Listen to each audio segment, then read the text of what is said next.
इसका चरण, जिसको हम कक्षा समायोजन खंड, जो कि ऑर्बिट एडजस्टमेंट मॉड्यूल के नाम से भी जाना जाता है, वो द्रव्य प्रणोदन पर आधारित है और उपग्रहों को सटीक कक्षा में पहुंचाने के लिए अत्यंत सूक्ष्म नियंत्रण प्रदान करना इसका कार्य होता है।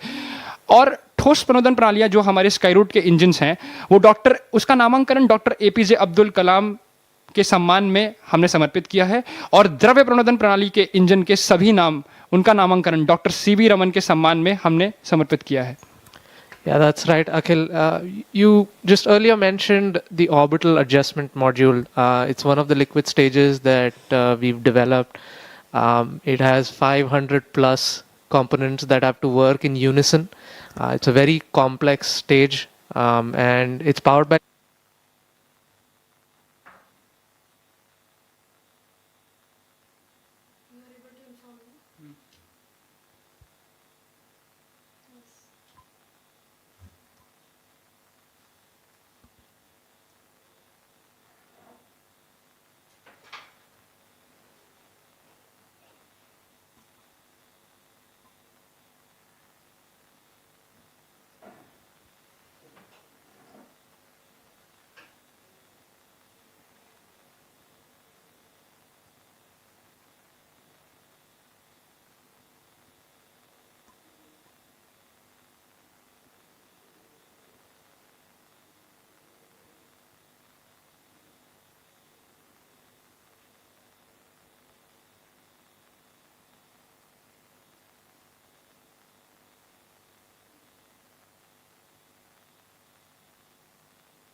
All right. Another fun fact while we wait for this hole to resolve is we always take pride in naming our hardwares, and most of them have been in honor of some exceptional minds. So Akhil, why don't you tell us about some of our naming conventions? Yeah, I mean, if you can see in the rocket itself, all our rockets and the launch vehicles are named in the honor of Dr. Vikram Sarabhai, the very father of Indian space program, we call him. And all our solid rocket motors, their names are dedicated to Dr. APJ Abdul Kalam, our very own missile man. And all our cryogenic engines, we have dedicated the names to Dr. Satish Dhawan, which we are the center we have also, Satish Dhawan Space Center, dedicated to him. And then we have our hypergolic engines, Raman. And then we have dedicated that name to Nobel laureate Dr. C.V. Raman, and our mission computer after the renowned mathematician Srinivas Ramanujam. So yeah, I think we're gonna keep up this idea of naming our hardwares after scientists until we run out of scientists. Yeah. So I think we need the young budding viewers who've joined us in the launch gallery to become scientists themselves, and famed scientists who take India to great heights, so that we may have names. Yes, right now maybe. Coming to one more interesting fact, I think a lot of people, they don't know this. If you look at a launch vehicle, it seems pretty rigid at first. But the interesting fact is when the entire rocket, when in flight, it experiences combined effect of aerodynamic loads, engine thrust, wind gust, and due to different steering maneuvers, the teams or the designers deliberately give some flexure, or they make rockets slightly less rigid so that it can actually bend along its length throughout the flight. This is intentional, that designing an absolutely rigid rocket would make it significantly heavier and less efficient. And it also creates a complex engineering challenge. As the structure bends, the onboard sensors can detect these motions, so the guidance and control system must distinguish the rocket's actual altitude and structural flexing to avoid unnecessary control corrections. And engineers carefully predict these bending modes and their natural frequencies through the structural dynamics and aeroelastic analysis, ensuring the vehicle remains stable even as it flexes its way through one of the most demanding phases. And this flexure could go up close to 10 centimeters, I think. Yeah, close to 10 centimeters. That's pretty huge. That's right, Akhil. Something for the kids who might be, looking at this live stream. So, rockets don't just fly, they keep falling around Earth. It might be difficult to imagine this, but people often imagine astronauts escaping Earth's gravity. The truth is, gravity never lets go. Even the International Space Station is constantly falling towards the Earth, but it's moving sideways at so high speed that it keeps missing the ground. And that's what we call as orbit. Yeah, that's wonderfully put. Orbit is a state of perpetual free fall. Yeah, Wow. that's right. And you spoke about how astronauts on the international space stations are also constantly falling towards Earth. And with us today in the Mission Control Center is our very own astronaut, Shubhanshu Shukla. And he's been following Skyroot's journey from a very close distance. He's part of our family as well. And he's here to cheer us on. So we thank him for his presence.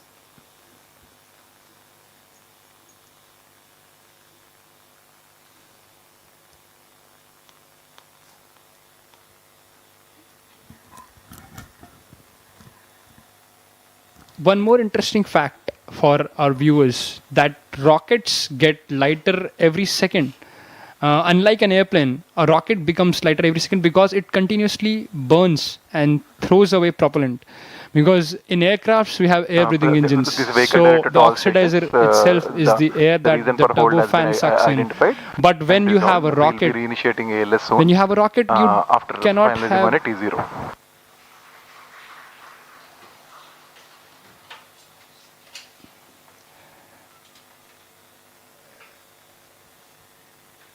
Yeah. So when we are dealing with rockets, there is no air outside air can enter and can be utilized for propulsion. So we have to carry our own bottles of oxidizers and fuel. And once the rocket is ignited and it's on its way through the entire flight, the propellant is expelled. And when the stage gets burned out, it's also thrown away or jettisoned. So that is why rocket keeps accelerating, because there is less and less mass to push. That's right, Akhil. A rocket may weigh hundreds of tons on the launch pad. Consider our Vikram 1, it weighs around 45,000 kgs on the launch pad, but nearly 90% of that weight is just propellant. That's really amazing. That structural mass is so less. I mean,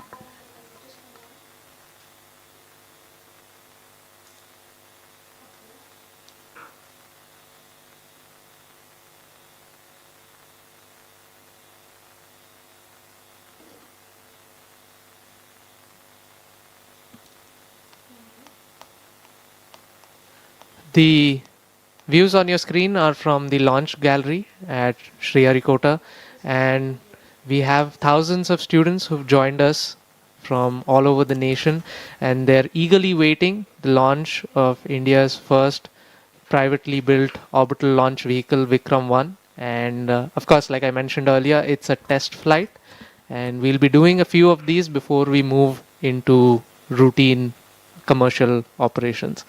We are in a state of hold for now. For the viewers who've just joined us, we have successfully initiated the automatic launch sequence at T-minus 11 minutes, and a lot of the key events that went into this have been executed. We have a hold right now at T-minus 5 minutes, and just to recap, we've had the switch over to internal power, wherein the vehicle is now powering itself. All of the null checks on our actuators have been completed. So essentially the vehicle's steering systems are in great health. And we're at a planned hold. One quick look at the rocket as well, standing on the launch pad.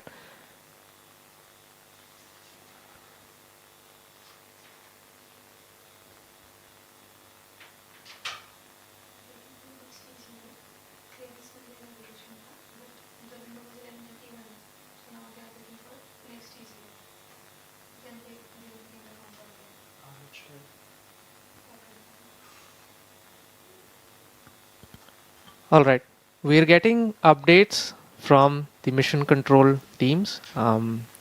The hold that you observe on your screens was due to a hold raised by the navigation team. Vehicle directed to launch control. Please do the needful pre-exercises to reinitiate ALS and confirm your readiness.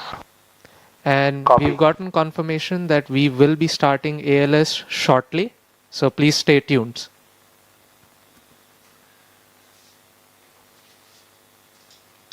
So we had a planned hold, and we've just heard from the mission teams below that we are ready to restart the automatic launch sequence shortly. And just to recap once again, Vikram 1 is on the launch pad. It's ready and eagerly awaiting its first test flight.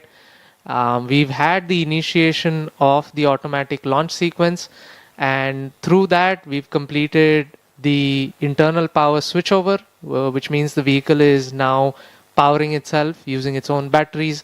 We've also had the null checks been completed, and we're now waiting for the next window to come about for the ALS to restart. So now that we know that the ALS is on hold and soon we'll be back with a new time and the restart of ALS, let's talk about the entire journey of Vikram 1, the mission sequence. Now we know that first 100 seconds of the flight, the stage 1 will power the rocket to the denser layers of the atmosphere, and exactly at an altitude of 53 kilometers at 103 seconds, the stage 1 burnout will happen and the stage separation will initiate.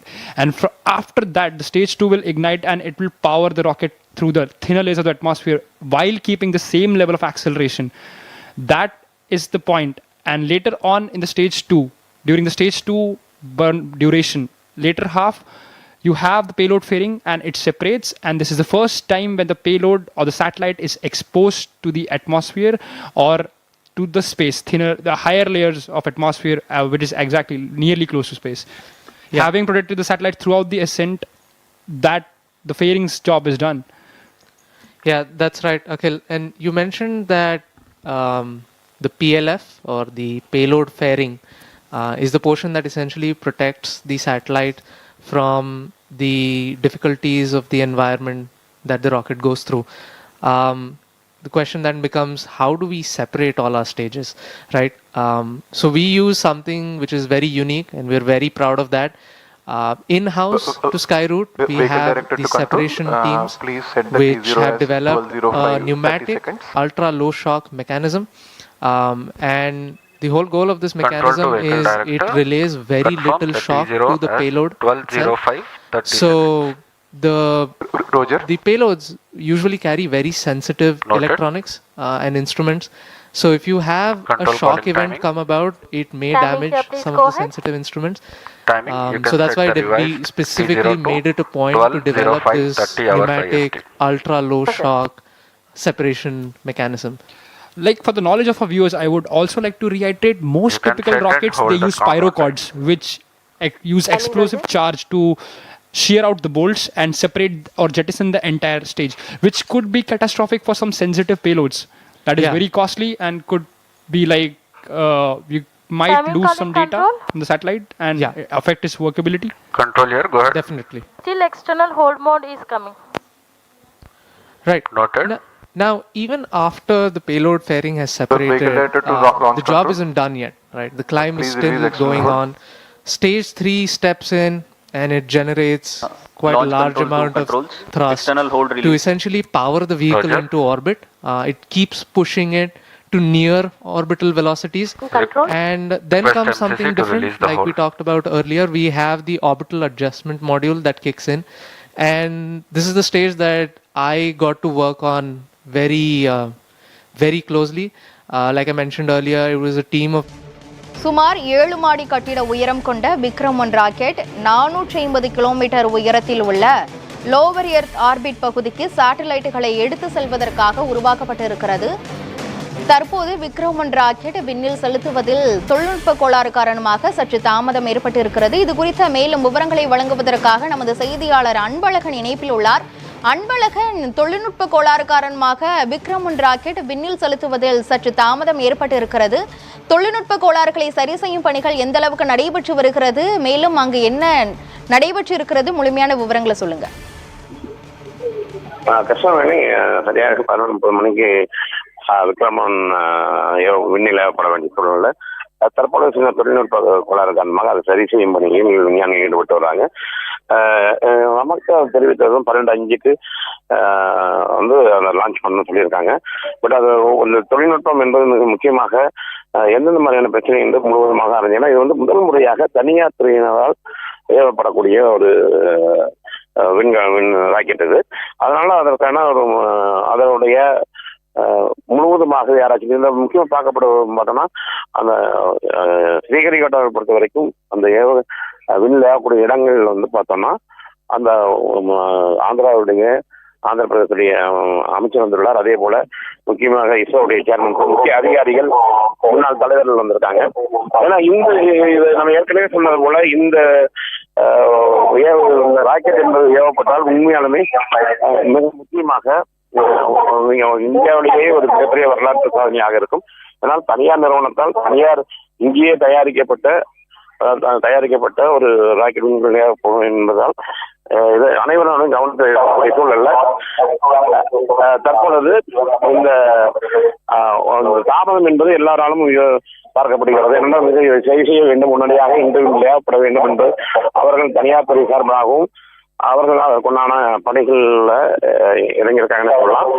ஏன்னா நம்ம ஏற்கனவே சொன்னது போல இந்த விண்வெளி ஆராய்ச்சி என்பது அரசாங்கத்தை கட்டுப்பாட்டு வந்து இந்த சூழல்ல தனியார் நிறுவனங்களாக உலகில் போட்டி இருக்கக்கூடிய இந்த எப்பவுமே அமெரிக்காவிலிருந்து ஸ்பேஸ் எக்ஸ் வந்து பெரிய அளவு தாக்கத்தை ஏற்படுத்தியிருந்தது. அதே மாதிரி Skyroot LCC to all station. New T0 is 12:05 30 seconds. All right, we are hearing from the mission control that the new T0 time or the liftoff time for mission Aagaman is reset to 12:05 p.m. So stay tuned, we'll be with you and we'll give you some more space trivia. We have a lot of those, and we'll also take you through the journey of the rocket as well.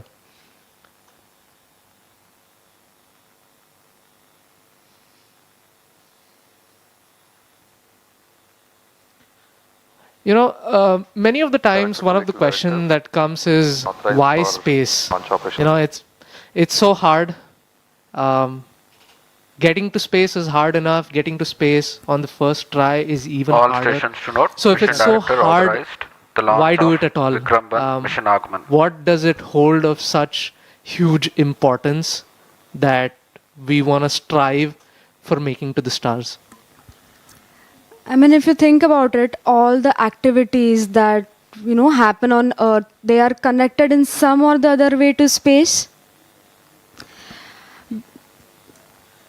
Space has quietly become a part of our daily life. Every weather forecast, every map that guides us home, every digital payment and long distance call it all leans on a satellite somewhere overhead. And I mean, it's like the human curiosity that takes you really farther. And like humans, we actually like complex things, and we just it's not just enough to stay on one planet. And so that's why the man decided to take a decision to set off to some higher horizons. And it is still, after 80-90 years, the complexity still remains so high in space travel. Yeah, and one question that comes about is how do you make all of that happen? The new launch ISC is 12:05 30 seconds. Right, we've just gotten call out and confirmation that the new T0 is 12:05 p.m. Just as a reiteration to all our viewers. Roger. So we were talking about what it takes to make all of these happen, and of course we would like to thank ISRO for all their support. From opening the doors to the Satish Dhawan Space Center, the historic first launch pad, issuing us guidance and helping us with all the nitty-gritty details. They've worked with us day and night on this. They've treated this vehicle as though it were their own, and they're so committed to making sure that mission Aagaman reaches its intended orbit, that they've essentially become a part and parcel of the Skyroot family. They treated the vehicle as their own, as you correctly said, Suyash. Like, they have been involved with us throughout the entire campaign. Vehicle directed to Skyroot helped launch us, control. and along You with can ISRO, we would also like initiate to automated launch take a sequence pause at to thank T-11 minutes. InSpace, and they have acted as a bridge between the government organization, facilitating all the review meetings, everything, and allowing us access to SHAR, all the policies, all the reforms. So thank you, InSpace, for all the efforts, and thank you for rooting for Skyroot. Yeah, one interesting thing, and this is a personal experience as well. We did Mission Prarambh in November 2022, and believe it or not, the headquarters of InSpace were inaugurated in June 2022. Just 6 months from our first launch. So you might have to imagine that it's just 6 months, and they've had to imagine and they have to write and draft all the policies that are required. They have to make sure that they know 14 minutes. how the mission is going to be, regulated. What do we need to do to essentially handhold the space sector, the private space sector? It was very seamless, indeed, very seamless. The way they took all of it. Yeah, very true. It definitely is not an easy job, and they've excelled at it. Same goes with ISRO. We've had, cases where they've been chasing after us. Yeah. I remember those days. Yeah, and it's quite, empowering to know that the government is playing such a huge role in helping make this happen. We talk about Atmanirbhar Bharat, we talk about Viksit Bharat 2047, and all of these technologies, what the private sector is trying to build today, is essentially contributing to that goal. If we want to be the world leaders, we need to start now. Exactly, Suyesh. Like, I was fortunate enough to visit the LPSC test facility when I was with the Raman 1 test campaign. It was a very great experience. I mean, and the coordination with the ISRO teams and the way they facilitated the entire test campaign and the data analysis, and post-test, the data came like really fast, and like they were after us and they were very patient with us. So yeah, that was a really great experience for the young engineer like me. Yeah, and that sort of reminds me to the stage test that we did just a couple of months ago.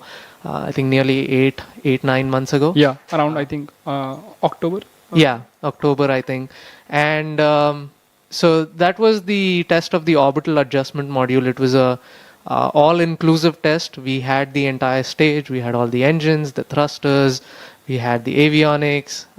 We had something quite interesting and melodic as well.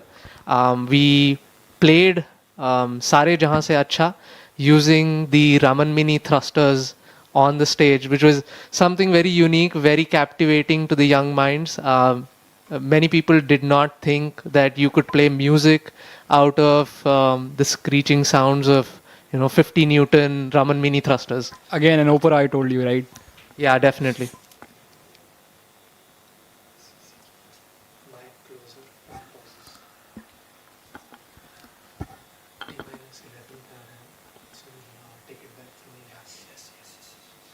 Before the TA. Yeah, you say this. Just give me a go. When to say. Just give me a go when to say. अभी तो हम pause है ना. Do one thing. Let it go into ALS. We'll give ALS command. दो तीन बार हो गई कि actuator power में. T-11 minutes. यहाँ से start करेंगे तो उसके पहले फिर ALS का introduction. Your point ground stations are ready. Yes. And then 9 minutes. 9 minutes की मिलेगा. Automated launch sequence initiated. 9 minutes तेरे bullet points है तो Roger. और फिर then SHAR. अगर SDC हो गया कहाँ पे? SHAR नहीं. Ground station में.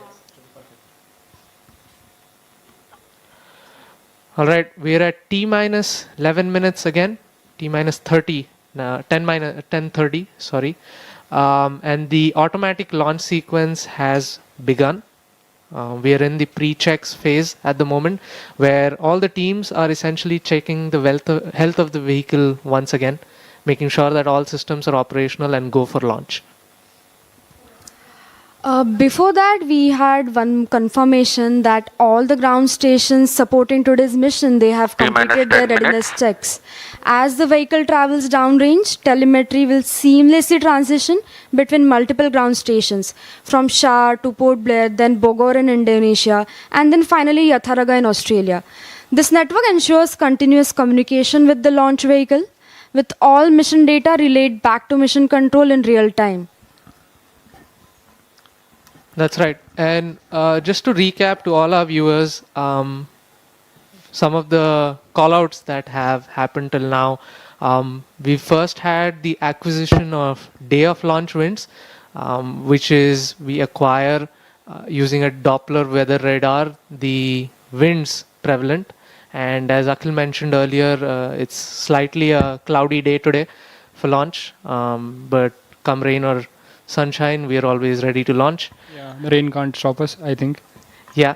And the next thing that we managed to do is, of course, the guidance teams have completed the static navigation profile as well as the gyro compassing of the lens package. So this is kind of the sensor which tells the attitude of the vehicle, essentially tells you how you're oriented with respect to Earth. And it's something very important that the vehicle has to do. It needs to know where north is and where the direction of gravity is. Post that, like he just confirmed, we've had all the ground stations. We have 4 ground stations supporting us today. Shar, which is where we are coming to you live from. And then we have Port Blair, following which we have Bogor in Indonesia. And finally, the Yatharagga ground station in Australia. So all of these ground stations essentially capture telemetry, which is the data from the vehicle, and relay it instantaneously to us. Yeah, Suyash, you were mentioning about how we also see the wind profiles. The wind profiles are also checked. Just a while back, they were checked. And as I can see on the MCC, this wind profile or this data of the winds is also going to be uploaded into the mission computer in the sequence that is coming up. And also one of the key milestones which have been completed is the transition from external ground power to the rocket's onboard batteries. The vehicle has relied on ground support systems till now, but from this point forward, every stage must successfully power itself. So engineers, I believe, are watching the battery performances and electric health right now to ensure that the transition is smooth and every system is remaining stable as of now. And for this ALS sequence also, we have completed all the null checks for all the stage nozzles, and the FNCs are working as fine as possible.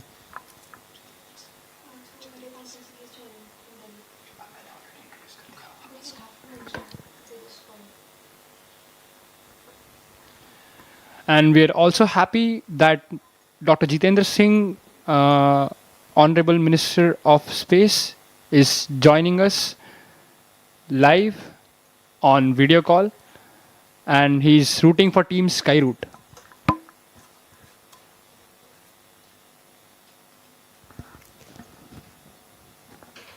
We are at T minus 6 minutes and counting.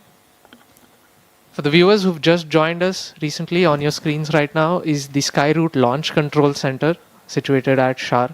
We have many engineers looking at the vitals of the vehicle. This includes different teams, starting from avionics, guidance, navigation, control, liquid propulsion, solid propulsion, safety, reliability, quality, and of course our IT teams as well.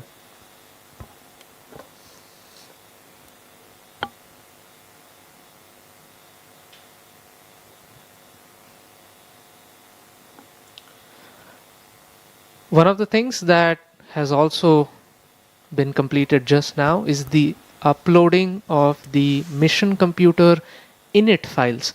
And that's a funny name of sorts, but it essentially means initialization files. These are essentially files that contain all the requisite parameters to tell the vehicle what it needs to do in the early ascent of flight. It adjusts for the day of launch wind profiles that we talked about. It also has the gyro compassing details within it.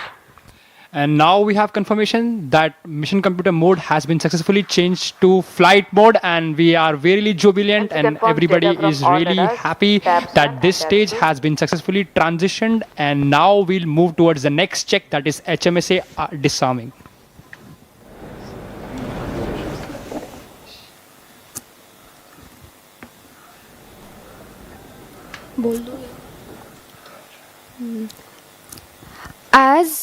As we enter the final few minutes of countdown, another key safety milestone is underway.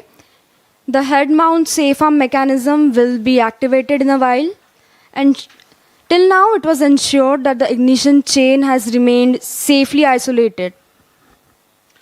That's right, Vedi. For the viewers who are very curious for this, the head mount safe arm mechanism, which we refer to as HMSA, is a safety device which is mounted at the head of our solid rocket motors. And the whole job of this device is to safely isolate the pyrotechnics from the rest of the solid grain. And the reason why we do that is for safety, to prevent any accidental ignition from, let's say, lightning strikes. We do have a cloudy day today, and of course, we have lightning suppression systems. We have 4 lightning towers on the first launch pad. But there can also be some form of electrical runaway. There can also be static discharge. So to safeguard all these devices from electrical discharges, we have a mechanical separation between the pyro devices and the solid rocket motor. Right, so yes. So till now, the ignition system, it was in a protective, non-firing state, but now it's going to move on to a state wherein once the mission computer gives the ignite command, it can initiate a pyrotechnic chain of events. That's right. And we're at T-3 minutes, and we have confirmation that the stage 1 head mount safe arm mechanism, or the stage 1 HMSA, has been successfully armed. This basically means that our motor is now ready to ignite. That's really great to hear. Along with this HMSA safety mechanism, we have one more layer of safety which we call the FTS or the CDS, Command District System, or the Flight Termination System. This is utilized when if the vehicle during its flight mode tries to or deviates from its intended flight trajectory, then the range safety officer can take a call to distract the vehicle to safeguard the resources around it. T-2 minutes. That's right. As is with the case with any launch vehicle, we always prioritize safety, and with that in mind, we have all of these systems set up on the vehicle.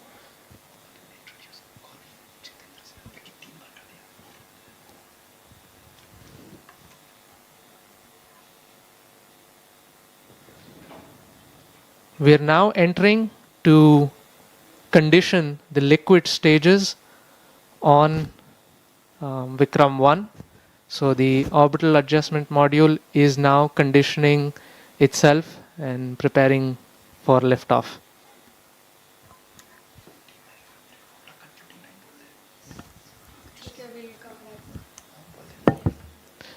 So we are nearly at T-1 minute. All stations.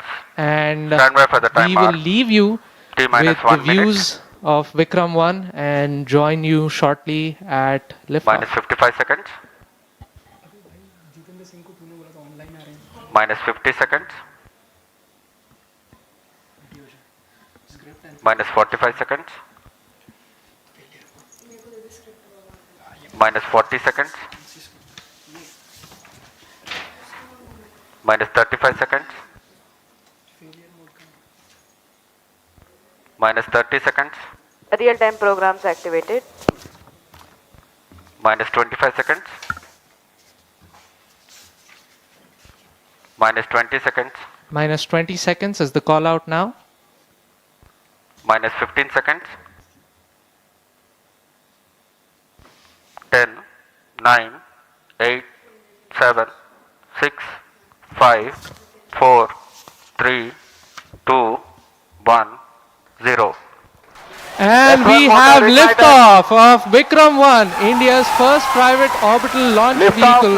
And we have great views coming from the tracking cameras. And isn't this quite something? Vikram 1 ने अपनी उड़ान भरी है। प्रथम चरण का प्रज्वलन प्रारंभ हो चुका है। विक्रम 1 ने प्रक्षेपण पथ को लांघकर आकाश को भेदने का निर्णय ले लिया है एक ब्रह्मास्त्र की तरह। That's very true, Suyash and Akhil. I am awestruck at the sheer power that stage 1 is producing. With this, we have two of our major prime mission objectives completed, which was successful ignition and safe tower clearance. That's right. And we are coming up on max Q now, which is the period of maximum aerodynamic pressure, where the vehicle faces its largest aerodynamic loads as it flies through this zone at Mach 1.5 at an altitude of nearly 9 kilometers. Vikram 1 ने सफलतापूर्वक max क्षेत्र पार कर लिया है और दल Plus 1 minute. Short to main auto. दल काफी उत्साहित है इस समय और विक्रम 1 प्रथम चरण के आगे बढ़ रहा है और हमें श्रीहरिकोटा व पोर्ट ब्लेयर पृथ्वी स्टेशन से मजबूत दूर संकेत मिल रहे हैं, जो बहुत ही अच्छी खबर है। That's right. We are at a downrange distance of 22 kilometers with an altitude of 34 kilometers. And on your screens right now are excellent onboard camera views from the vehicle. And we can also see quite nominal chamber pressure values on the MCC screen.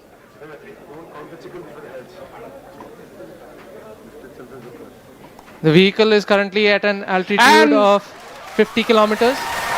और यहाँ पे प्रथम चरण का प्रतिकरण हो चुका है और द्वितीय चरण का प्रज्वलन भी प्रारंभ हो चुका है। This is quite a major achievement for the nation, with the vehicle successfully separating stage 1 and the ignition of stage 2 as well.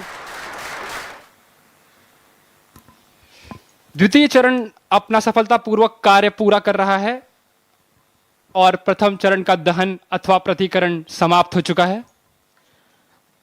The vehicle is at an altitude of 89 kilometers, traveling at 2.6 kilometers per second.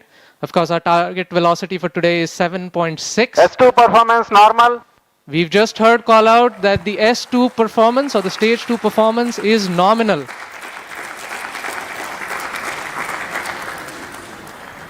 ये एक ऐतिहासिक क्षण है पूरे भारत और निजी अंतरिक्ष यात्रा का। This vehicle has crossed 100 kilometers of altitude, which is the notion of edge of space, and we have reached space, guys. Congratulations, Vikram 1 is in space. हमारा यान अंतरिक्ष तक पहुंच चुका है। And we've had callouts of separation of the payload fairing. We have successful payload fairing separation. It's nearly at an altitude of 120 kilometers, and the protective fairing is no longer required and has been cleanly separated from the launch vehicle. और यहाँ पे द्वितीय चरण का भी प्रतिकरण संपन्न हो चुका है और तृतीय चरण का प्रज्वलन भी प्रारंभ हो चुका है। That's right, Akhil. We've had successful ignition of stage 3. The vehicle is currently at 157 kilometers above the Earth's surface. It is 355 kilometers downrange, traveling at nearly 4 kilometers per second. Now, the telemetry will switch over from Shar to Port Blair and further to Bogor. अब यान अपनी अंतरिक्ष यात्रा पर निकल चुका है। तृतीय चरण का प्रज्वलन चालू है और उस +4 minutes की प्रतिक्रिया नियमित रूप से चल रही है। And as you can see on your screens, we have near exact following of the intended trajectory. The two lines on your screen essentially indicate the current performance of the vehicle, and it closely matches with prediction. This is on your screen on board from stage 3. What you see is the rocket plume and the nozzle, and Earth, our home. What a beautiful view. क्या सुंदर दृश्य है हमारी पृथ्वी का. S3 performance normal. और तृतीय चरण का परफॉर्मेंस अब नॉर्मल है, या कि सामान्य रूप से तृतीय चरण का संचालन प्रारंभ हो चुका है और चल रहा है. That's right. We've had call out that the stage 3 performance is nominal. Plus 5 minutes. So stage 3 has a propellant loading of 2.5 tons, and we've had burnout of the stage 3 motor as planned at S3 T plus burnout. 5 minutes. Yes, we've gotten confirmation that S3 has burnt out, and now we're entering a planned coast period, something that lasts for 140 seconds, in which it's called as combined coast. Coasting is normal. Right, so we've got call out that the combined coast is nominal. This will last for roughly 140 seconds, where stage 3 is not producing thrust, but it's connected to the vehicle and it's going to coast as a single body. All of this is done to manage the altitude of the vehicle and also control where the stage will re-enter the Earth's atmosphere before splashing in international waters in a safe and planned manner. And jubilant views from the launch control center, where the teams are extremely elated and excited. और mission नियंत्रण केंद्र और launch नियंत्रण केंद्र से आपको दृश्य दिखाई दे रहे हैं. सभी यान परीक्षण दल अत्यंत ही प्रसन्न हैं, और यहाँ पर जो प्रसंग है वो एक उत्सव का प्रसंग बन चुका है. एक ऐतिहासिक क्षण, भारत के निजी अंतरिक्ष उड़ान का विक्रम-1 यान अब अंतरिक्ष में स्थापित हो चुका है. तृतीय चरण अब अपने कोस्ट फेज पे है, और ये कोस्ट फेज अभी आप कैमरा व्यूज देख सकते हैं अपने प्रक्षेपण पर्दों या मोबाइल स्क्रीन्स पर, जहां पे आपको धरती का एक सुंदर दृश्य दिखाई दे रहा है. As we can see on our screens right now, it's really amazing to see that Vikram-1 as of now is going along its intended trajectory exactly as expected. Our plots are really overlapping. The predicted velocities and the current flight velocities are exactly matching. And aren't you guys speechless right now? I mean, yeah, मेरे पास शब्द ही नहीं है. मतलब ये मैं निशब्द हो चुका हूँ. That's right. We are approaching another point wherein S3 will separate. S3 is separated. और तृतीय चरण का प्रतिकरण भी हो चुका है. And you see wonderful views of S3 separating. And now we have combined coasting has ended, and stage 4 will now coast on its own for the next 130 seconds. So stage 4 will now fly on its own, essentially, and The control thrusters on the OM will be S4 continuously posting turning normal. on and off to maintain the attitude of the stage, making sure that it is pointing the right way. This also ensures that the antennas can maintain connection with the ground station and the satellite can be pointing in the right direction. that's right. So one unique thing that has been done during separation is we've essentially fired all 4 of our Raman Mini thrusters to sort of push stage 4 away from stage 3. And that just sort of guarantees that there is some minimum separation between the two. अब आने वाला जो चरण है वो द्रव्य प्रणोदन पर आधारित होगा, जिसको हम कक्षा स्थापन या समायोजन खंड ऑर्बिट एडजस्टमेंट मॉड्यूल के नाम से भी जानते हैं, जिसमें द्रव्य प्रणोदन की अवस्थाओं से संचालन होगा, जो मोनोमिथाइल हाइड्रोजीन और डाइनाइट्रोजन टाइट्राऑक्साइड पे आधारित है. 9 minutes. उसके साथ यान के घूर्णी नियंत्रण के लिए, जिसे कंट्रोल थ्रस्टर्स कहते हैं हम लोग, उन रामन मिनी 50 न्यूटन, वो भी मोनोमिथाइल हाइड्रोजीन और डाइनाइट्रोजन टेट्रा ऑक्साइड पर ही आधारित है. उसके अंतर्गत हमारे पास छोटे कोल्ड गैस थ्रस्टर्स जो कि नाइट्रोजन गैस पर आधारित हैं, वो भी कक्षा समायोजन खंड पे स्थित हैं? S4 ignited. And we've heard call out that S4 or stage 4 has ignited successfully. और चतुर्थ और अंतिम चरण का भी प्रज्वलन हो चुका है. The liquid engine has come alive over 400 kilometers above the earth, beginning a burn that will last for more than 6 minutes. During this phase, the vehicle will steadily accelerate from about 6.68 kilometers per second to nearly 7.64 kilometers per second, delivering the precise velocity needed to achieve its planned 450 by 450 kilometers circular low Earth orbit at a 60-degree inclination.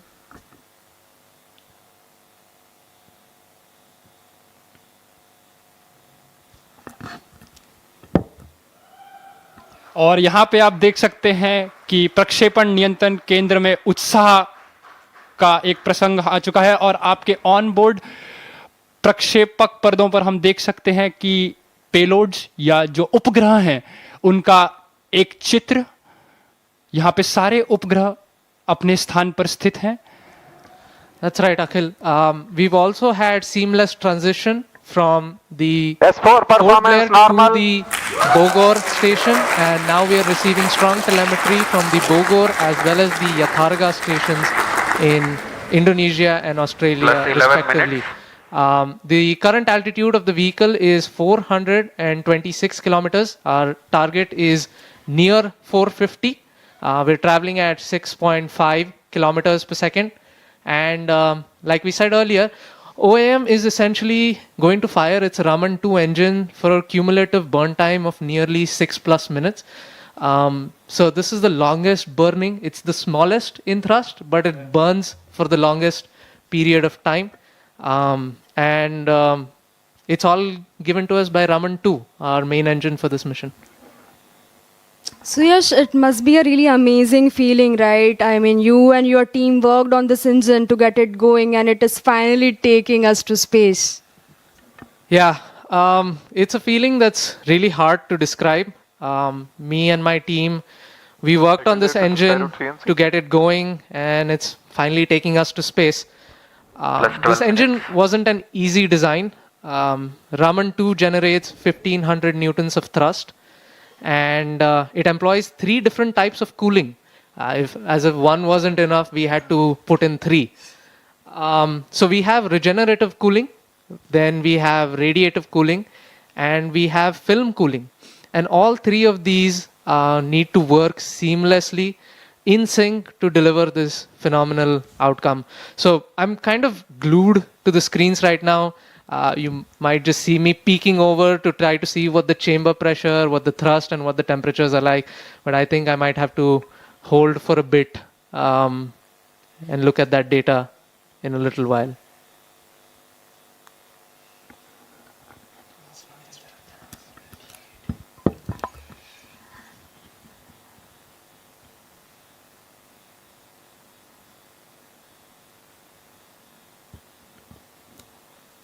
So while I was talking about Raman 2 and how difficult it was to essentially design an engine this small, like I said, it's a relatively small engine, and the cooling design on this was exceptionally difficult to manage because the engine has to generate a lot of heat during combustion, and the temperatures can reach up to 2700 degrees.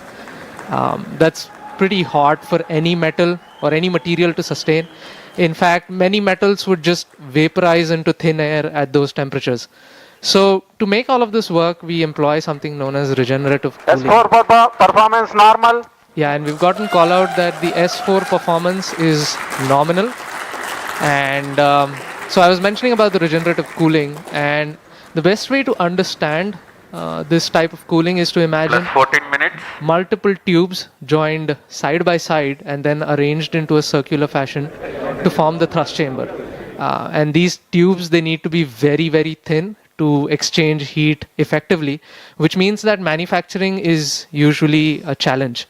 And even after the temperatures would still be too high for normal metals to handle. And for this exact purpose, we employ something known as film cooling.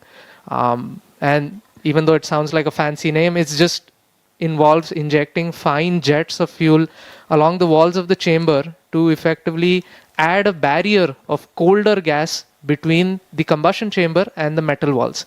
And essentially, one question I get asked very often is, if it's like that, then why is it called regenerative cooling, right? The whole thought process is the tiny tubes that we just talked about. Those tubes. S4 performance normal. Plus 15 minutes. और यहाँ पर हमको mission नियंत्रण केंद्र से संकेत मिल रहे हैं कि चतुर्थ चरण का भी परफॉर्मेंस सामान्य है और अभी यान 450 किलोमीटर की ऊंचाई तक पहुंच चुका है जो कि उसका निर्धारित कक्षा है और कोस्ट फेज प्रारंभ है जी हाँ and it's traveling at 7.3 kilometers per second at an altitude of 453 kilometers right now. So coming back to the regenerative cooling point of things, the tiny tubes around the thrust chamber of the engine essentially have fuel pumped through it. S4 thrust cut off. And we've got confirmation that we have cutoff of the Raman 2 engine, which means Solaris that satellite separate. and we have separation of the Solaris satellite and the scope satellite. Both satellites have been deployed successfully and we have reached space on our first attempt successfully. इतिहास में पहली बार एक यान ने अपने प्रथम परीक्षण उड़ान में ही उपग्रहों को उनकी निर्धारित कक्षा में स्थापित कर दिया है. And now comes something very, very interesting. You can see on your screen from on board the cosmic bloom and the micro art. And we have sun rising behind it. It is the dawn of a new space era. ये एक नए अंतरिक्ष युग का प्रारंभ है. सूर्य के किरण ने ये प्रकाशित कर दिया है. Skyroot has actually completely redefined orbital flights, I guess, forever. Yes, अवश्य. ये कथन बिल्कुल Plus 17 minutes. So right now we are awaiting Hello everybody. the Cosmoser Today we have satellite created history. to Vikram perform. 1 Aagaman mission is a grand success. And we've heard call out from the mission director that the Aagaman mission is a grand success. सफलतापूर्वक प्रथम mission आगमन ने इतिहास के पन्नों में अपना नाम अंकित कर दिया है. Hello space, we have arrived.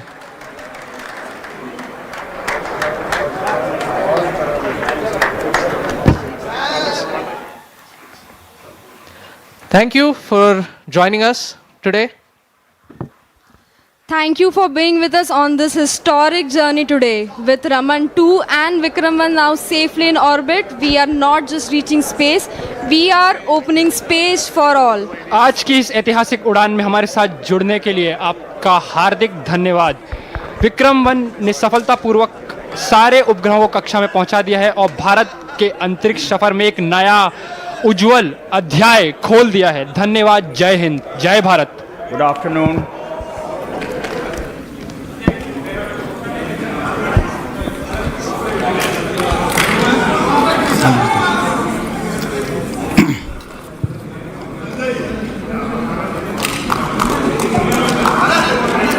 Good afternoon, everyone. We'll let them celebrate.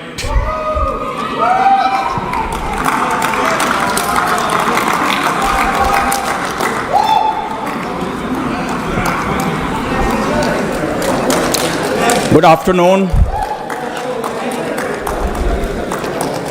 I am privileged to formally announce that the first ever Indian private sector launch has been successfully completed.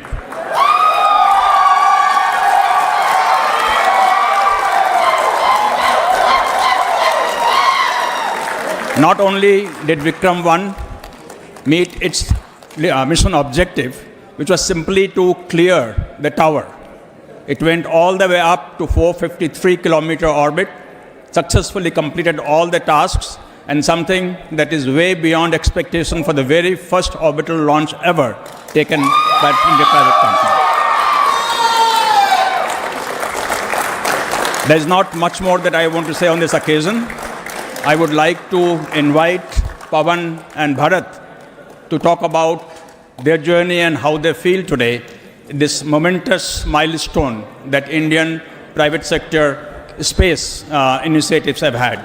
And I would like to thank everyone involved in this. Of course, the Skyroot team. The Skyroot team has worked day and night to make this day happen, ably supported by the team from SAR, from extended ISRO, and from InSpace. So thank you everyone for giving India this proud moment. Thank you.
Hello sir. Hello नमस्ते, कौन बोल रहे हैं?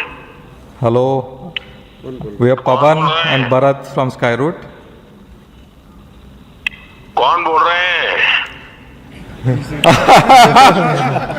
Sir, we are very privileged to hear you. First, your voice after the success. पवन, भारत और पूरी team, सबसे पहले तो आपको बहुत बहुत बधाई। आपने दो काम किए हैं, एक तो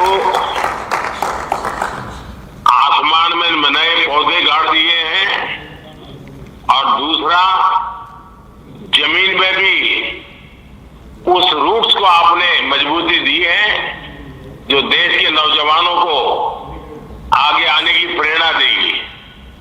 और मुझे ये सफलता के लिए तो आनंद होना ही होना था, लेकिन आप लोगों ने जिस कमिटमेंट के साथ मेहनत की, और मैं जब आपके इंफिनिटी कैंपस के उद्घाटन के लिए आपके साथ जुड़ा था, मेरे तो मन करता था मैं पहुंचूं, लेकिन पहुंच नहीं पाया, लेकिन आपके साथ वीडियो से जुड़ा था। और आज भी मैं इस पूरे लॉन्चिंग कार्यक्रम को देख रहा था। कब से मेरा ध्यान जो गया, आपकी पूरी टीम 25-30 साल की दिखती है, ये मुझे और खुशी दे रही थी। शुरू में आपके चेहरे पर चिंता भी नजर आती थी, लेकिन फिर मैं देख रहा था कि खुशियों से माहौल भर गया। मैं आपको, आपकी पूरी टीम को इस महत्वपूर्ण निर्णय के लिए और महत्वपूर्ण सफलता के लिए मैं बहुत बहुत बधाई देता हूं। जब हम स्पेस को प्राइवेटाइज करना चाहते थे, तब मेरे सामने कई सारी आशंकाएं रखी गई थी। ये तो हो नहीं सकता, कैसे करोगे, वैसे करोगे, लेकिन मैं इसको आगे बढ़ता ही गया। अब आपके कारण मेरे उस निर्णय को ताकत मिल गई है। अब मेरी टीम भी स्वीकार करेगी, यहां देश के नौजवानों पर भरोसा करना चाहिए, उनको काम देना चाहिए और वो करके दिखाते हैं। आपने काम करके दिखाया है। मैं आपकी और आपकी टीम को फिर से एक बार बहुत बहुत बधाई देता हूं।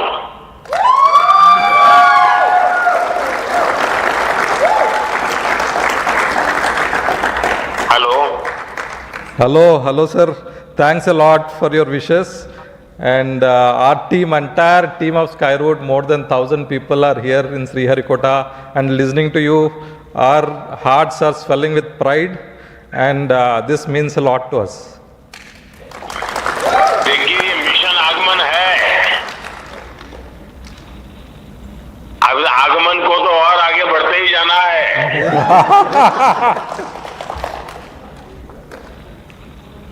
Sure, sir. और सर आपका कार्ड जो आप भेजे थे, that has successfully reached space and you have written Vande Mataram. So Vande Mataram is in orbit. देखिए, मेरे लिए बहुत खुशी की बात है। जब आपने ये सुझाव भेजा तो मेरे मन में कई विचार आए थे, लेकिन आखिर मैंने सोचा मैं सिर्फ वंदे मातरम लिखूंगा। उसके दो कारण थे। इस बार हमारा देश वंदे मातरम के 150 वर्ष मना रहा है, तो मैं चाहता था कि इसको एक नए तरीके से मनाएं, और वंदे मातरम ही था जिससे देश के नौजवानों को हमेशा देश के लिए जीने मरने की प्रेरणा दी थी। और आज वंदे मातरम हमें देश के लिए जीने की ताकत देता है, और आप लोगों ने जी करके दिखाया है। आपका जो कुछ भी मिशन है, मैं इसको एक प्रकार से वंदे मातरम मिशन ही देखता हूं कि भारत मां की गरिमा को नई ऊंचाइयों पर पहुंचाना, नई पीढ़ी को टेक्नोलॉजी को लाभ देना और नई पीढ़ी को टेक्नोलॉजी में आने के लिए प्रेरित करना, हर प्रकार से। और उसमें से मेरे मन में विचार आया कि लंबा कुछ ना लिखूं, सिर्फ वंदे मातरम मेरे भाव व्यक्त करूं। और मुझे खुशी है कि कल आपने उस बात को मीडिया से भी शेयर किया, और आज इस सफलता के साथ वंदे मातरम का भाव भी नई ऊंचाइयों को पार कर रहा है। Thank you, sir.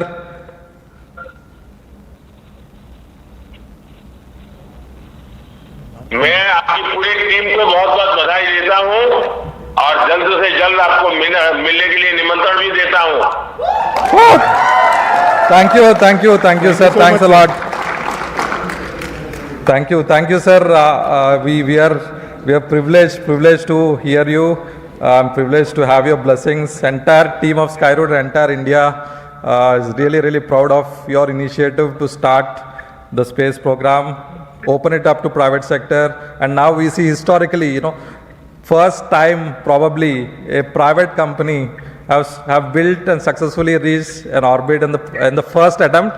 Thanks a lot. It's happening from India, and this is a 100% designed in India rocket, 100% manufactured in India, and I think thanks to entire team Skyroot, whose average age is just 28 years. देखिए, समय था जब मैं आत्मनिर्भर भारत की बात करता था तो ना समझी में कुछ लोग उसकी मजाक उड़ाते थे, लेकिन आज आपने सिद्ध कर दिया कि हम इस क्षेत्र में भी आत्मनिर्भर बनने में समर्थ हैं, और आपने उस समर्थन को दिखाया है। और मैं पक्का मानता हूं कि अब सबूत हमारे सामने है, साक्ष्य हमारे सामने है, और ये आपकी टीम ने करके दिखाया है। Thank you, sir. Thank you.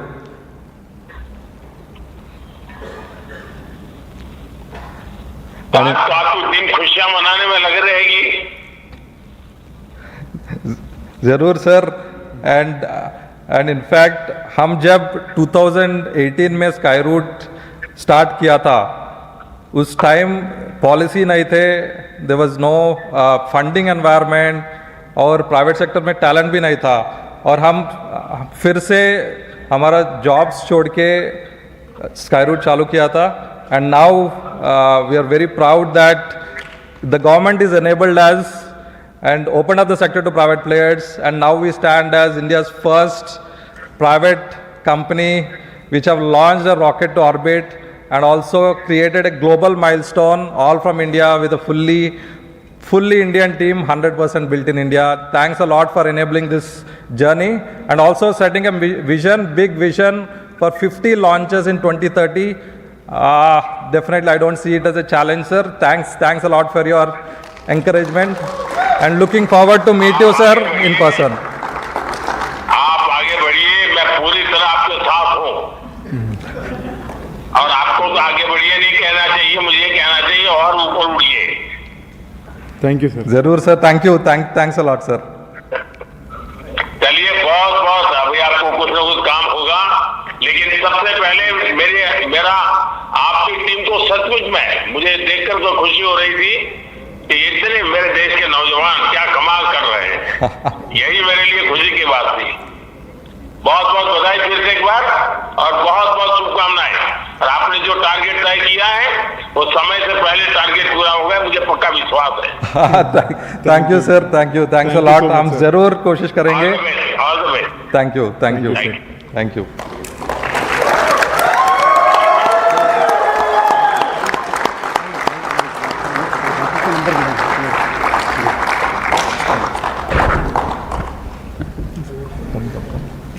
Come.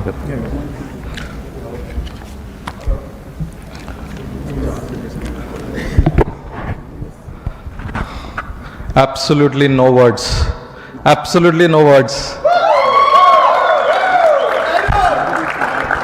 Go.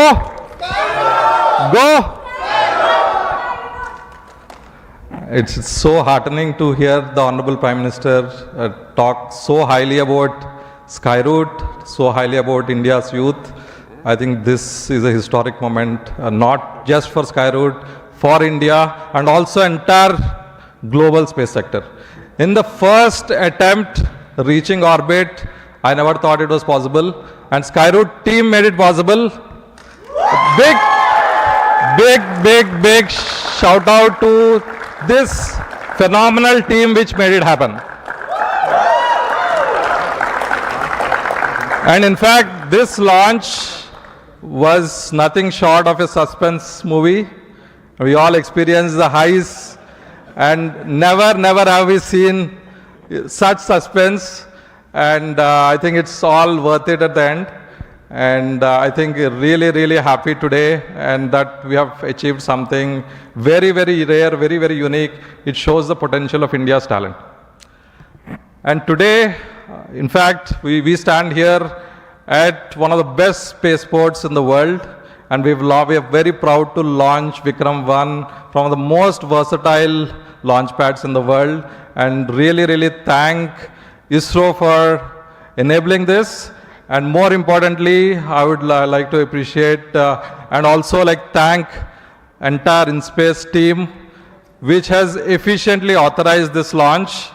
And in fact, I've seen countries, companies waiting for launch authorization for so much time, and India has proved it that government is the most efficient. And in fact, they enabled this launch in record time. There was zero delay in authorizing India's first private orbital launch. And like I was telling the Honorable Prime Minister with pride, this is a 100% designed in India rocket, 100% made in India rocket, built by 100% Indian people, for India, for the world.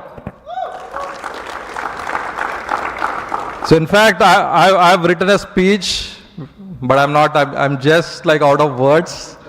And I'm so happy today, and really, this journey is only possible because first, Team Skyroot, of course, the government, the Honorable Prime Minister, for his vision to open up the sector to private players. And then now today, India is proud to be the fastest growing space tech ecosystem in the world. And now we achieve one of the biggest milestones ever in India's space sector. First private orbital rocket reaching orbit in the very first attempt.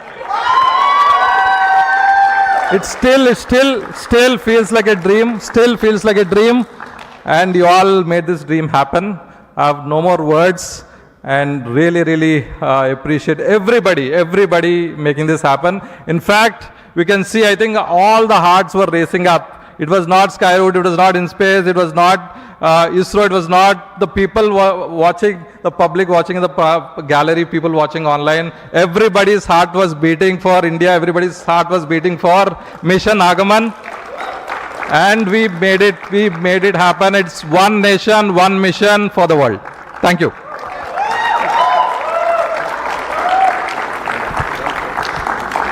So I request all the Skyroot folks here, just come up on the stage. Don't leave any inch remaining on the stage. Please occupy the stage now.